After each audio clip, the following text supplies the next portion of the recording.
It's now my pleasure to introduce Sean Gilgallon, is that pronounced correctly? Gilgallon. And Sean is the Group Health and Safety Manager for CTS Vets UK Limited, which is the biggest veterinary management company in Europe with 260 sites and 3,000 employees. Start off with, I'm from the northeast, so we're going to have subtitles. In case you didn't know where I'm talking about, right? You can see the foreigners going. So, we're not BT, we're not a massive organisation, we're not an old dog, we've been going about 13 years now. I came to this originally from a health and safety aspect of it, because there's legal implications that we have to look after people, and we have to research the hazards, and a hazard is something that might do some harm to somebody. So you look at the normal ones: electricity, manual handling, sharps.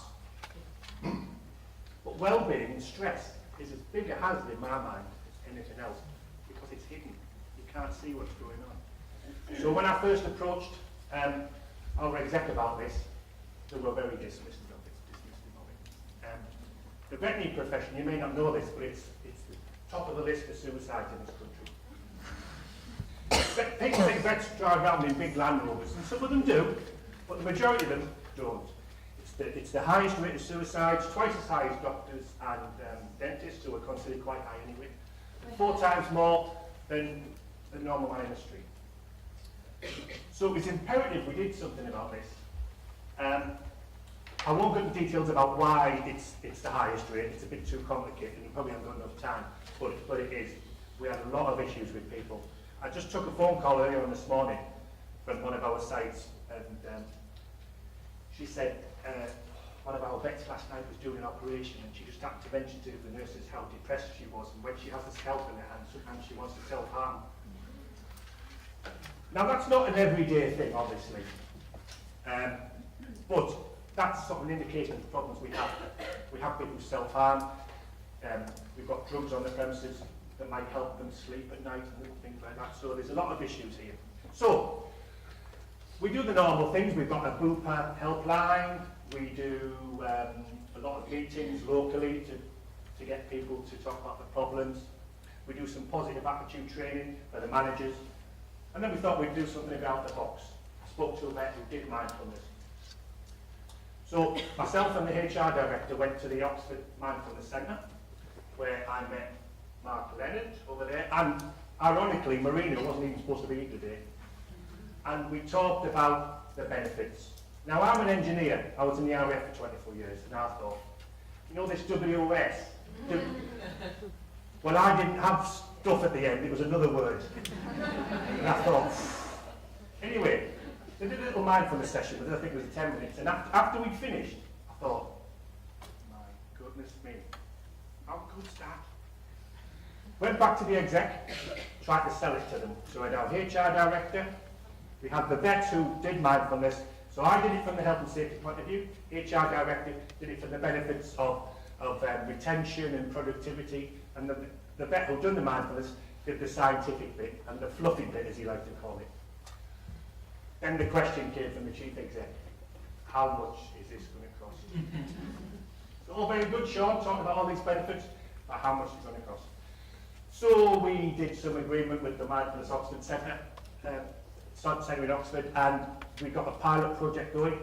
We also got the 2 teachers to come to our conference. We have a massive big conference every year, and they explained all the benefits. They did all the clinical bit, they showed the research, because our vets and clinicians love that. They saw the graphs on there and coloured bits of, oh yeah, that's great.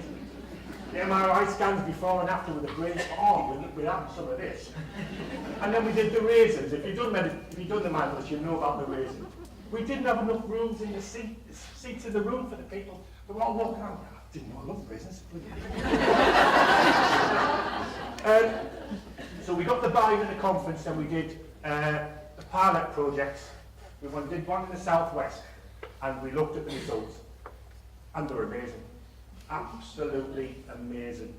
People who were saying it was changing their lives, it gave them a new aspect to their life, it made them more focused.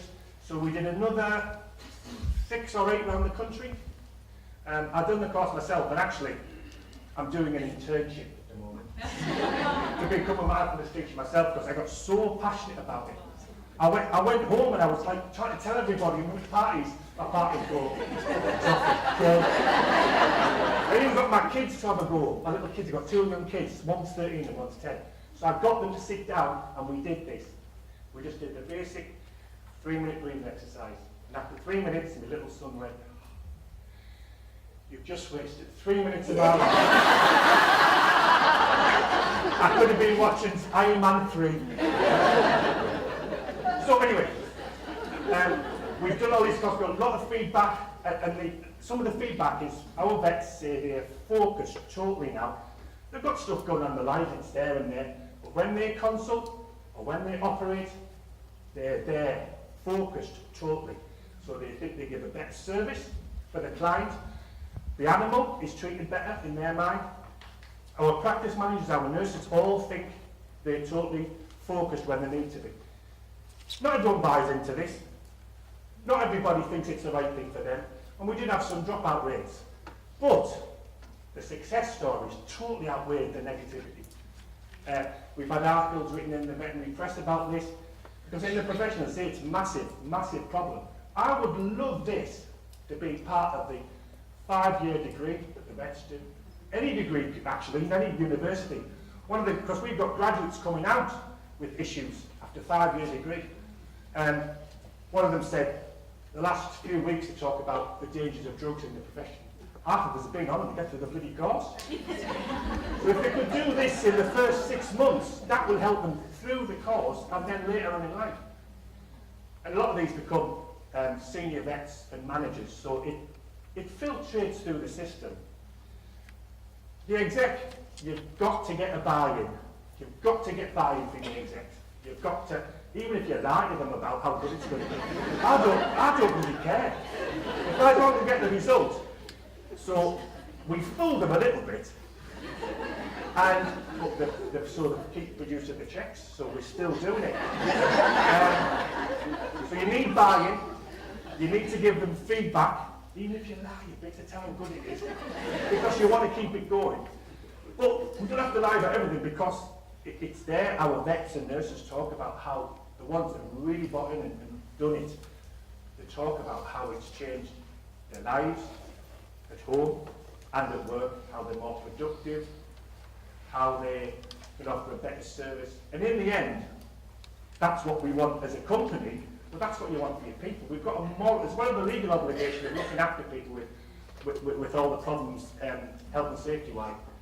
We've got a moral obligation as a company to make sure that the people who work for us work in a good, balanced environment in all aspects, be it health and safety or well-being.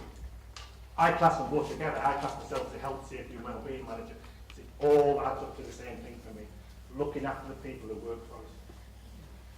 Thank you very much.